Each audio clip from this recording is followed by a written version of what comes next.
Chapter 27. Importance of Economy.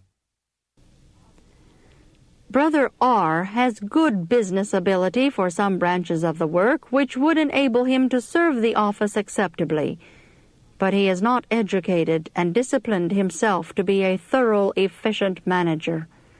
Under his charge there have been grave neglects.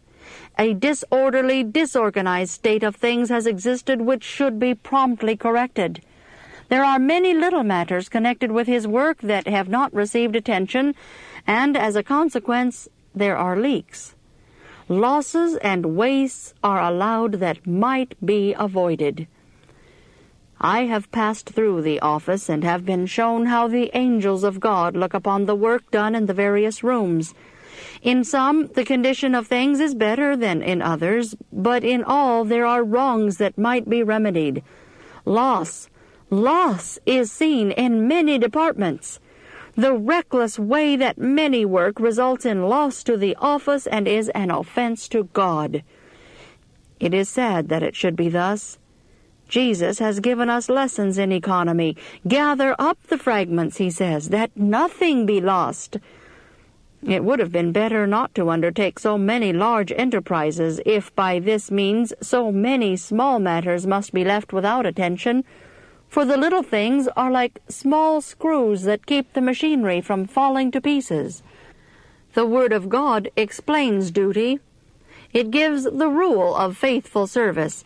He that is faithful in that which is least is faithful also in much, and he that is unjust in the least is unjust also in much. I have been shown that in addition to the help now in the office, competent men should be employed to assist in the management of the different departments of the work. Men should be employed who have experience in business and who are wise managers. It would have been better years ago to have employed men who were thorough managers, men who would have taught thoroughness, promptness, and economy, even if double the wages that has been paid to foremen had been necessary. Brother R. is deficient here. He has not a happy way of correcting evils. He undertakes to do this, but very many things are entirely neglected that ought to be reformed at once. The office has lacked a caretaking economist, a thorough businessman. There is 3 times as much lost as would be required to pay for the very best talent and experience in this work. Very much is lost for want of a competent person, one who is efficient, apt, and practical to oversee the different departments of the work. One is needed who is a practical printer and is acquainted with every part of the work. There are some who understand printing but utterly fail in generalship. Others do the best they can, but they are yet inexperienced and do not understand the publishing work. Their ideas are often narrow.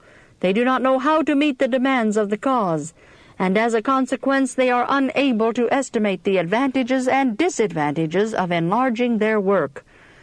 They are also liable to misjudge, to make wrong calculations, and to estimate incorrectly. There have been losses in consequence of a failure to make proper estimates and to improve opportunities of pushing the publishing work. In such an institution as this, thousands of dollars may be lost through the calculations of incompetent persons.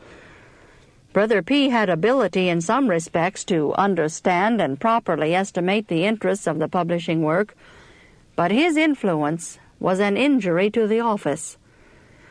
There should be someone to see that the youth, as they enter the office to learn trades, have prompt and proper attention.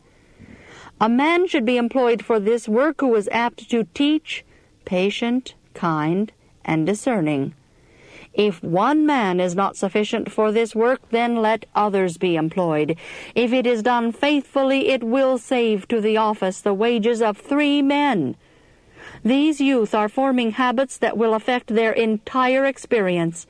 They are, as it were, in a school, and if they are left to pick up their knowledge as best they can, marked defects will be seen all through their future work. The basis of thoroughness, honesty, and integrity must be laid in youth. The formation of correct habits in youth is of the utmost importance. If instead of being trained to obedience to rules and regulations, and to habits of punctuality, thoroughness, neatness, order, and economy, they are allowed to form loose, lax habits, they will be liable to retain these bad habits all through life. They may have talent to make a success in their business, and they should be taught the importance of making a right use of their powers. They should also be taught to be economical, to gather up the fragments, that nothing be lost. Men in responsible positions should undertake no more than they can do thoroughly, promptly, and well. For if they would have those under their care form right habits, they must set a right example. A great responsibility rests upon these leading men as to the mold of character that by their principles and their manner of working they are giving to the youth. They should consider that by the instruction they are giving, both in regard to their work and in the way of religious education, they are helping these youth to form character. Progress is the watchword.